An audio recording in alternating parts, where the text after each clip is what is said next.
मैं घर आकर मंत्र जपने लगा। करीब 4 लाख का जप हो गया था। जाप करने के बाद मैं वहीं मंदिर में सो गया और स्वप्न में मुझे बाबा भोलेनाथ और माता पार्वती ने साक्षात रूप से दर्शन दिए और बाबा भोलेनाथ ने कहा, पुत्र तुम्हारे जीवन का जो लक्ष्य है उसे पाने के लिए गुरु धारण करो। इतना कहकर बाबा अंतर्ध्यान हो गए और जब मेरी मंत्रों की संख्या पूरी हो गई, मैं गुरु जी के पास मिलने के लिए गया तो गुरु जी ने कहा, अपनी आंखें बंद करो और ध्यान मुद्रा में जाओ, देखो मैं कौन हूँ।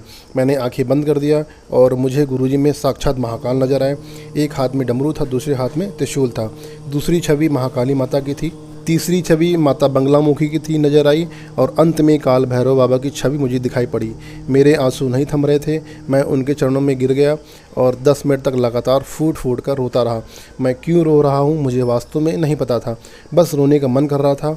मेरे गुरुजी ने कहा, तुम असाधारण हो, दिव्यता है तुम्हारे अंदर, देवकुल के हो। मैंने गुरुजी से कहा, मुझे आपका शिष्य बनना है, मुझे किसी प्रकार की कोई सिद्धि या शक्ति नहीं चाहिए।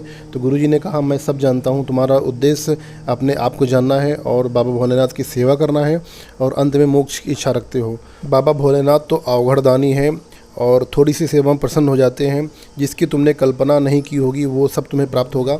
एक अच्छे मुहूर्त में मैंने गंगा नदी के किनारे गुरु दीक्षा लिया और मेरे गुरुजी ने मुझे अपनी संपूर्ण सिद्धियों और शक्तियों के अंश प्रदान किए। मेरे सर पे हाथ रखा और सारी ऊर्जा पिंड मेरे मणिपुर चक्र में स्थापित किए। ऊर्जा का पिंड इतना ज़्यादा था जिसके कारण मेरी तबीयत ख़राब हो गई और 1 सप्ताह तक मैं पूरी तरह से बीमार रहा और 1 हफ्ते बाद मैं स्वस्थ हो पाया। उसके बाद मैं नौकरी में गया। उसके बाद साधना और अनुष्ठान जारी रखा। पहले मुझे मेरे गुरुजी ने गणेश भगवान की सिद्धि यानी उनका अंश प्राप्त करवाया। उसके बाद मेरे गुरुजी ने संकल्प दिलवाया कि हे भोलेनाथ, मैं आपकी सिद्धि करना चाहता हूँ। इसके लिए मैं यथासंभव जप तप हवन यज्ञ अनुष्ठान करूंगा। मित्रों, जब मैं एक वीडियो डाला था तो मैंने बताया कि कैसे मैंने बाबा भोलेनाथ की सिद्धि की है, तो लोग ये समझने लगे कि कोई कैसे बाबा भोलेनाथ की सिद्धि कर सकता है।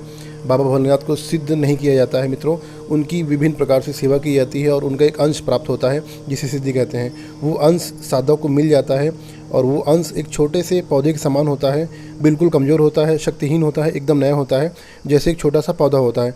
यानी उस अंश को सिद्धि को मजबूत करने के लिए आपको कठोर तप करना होता है, मंत्र जप करना होता है, हवन करना होता है, सेवाएं करनी पड़ती हैं, जिस वजह से आपका जो अंश होती है, जो सिद्धि होती है, मजबूत हो जाती है। तब जाके वो सिद्धि बहुत ही शक्तिशाली हो जाती है। तो मेरी दूसरी सिद्धि बाबा भोलेनाथ की थी, जिसका वीडियो मैंने पहले से बना रखा है, आप चैनल पे आके देख सकते हैं। मेरे गुरुजी ने काल भैरव बाबा की सिद्धि के लिए कई सारे विधान विधि मंत्र जप हवन अनुष्ठान करवाए।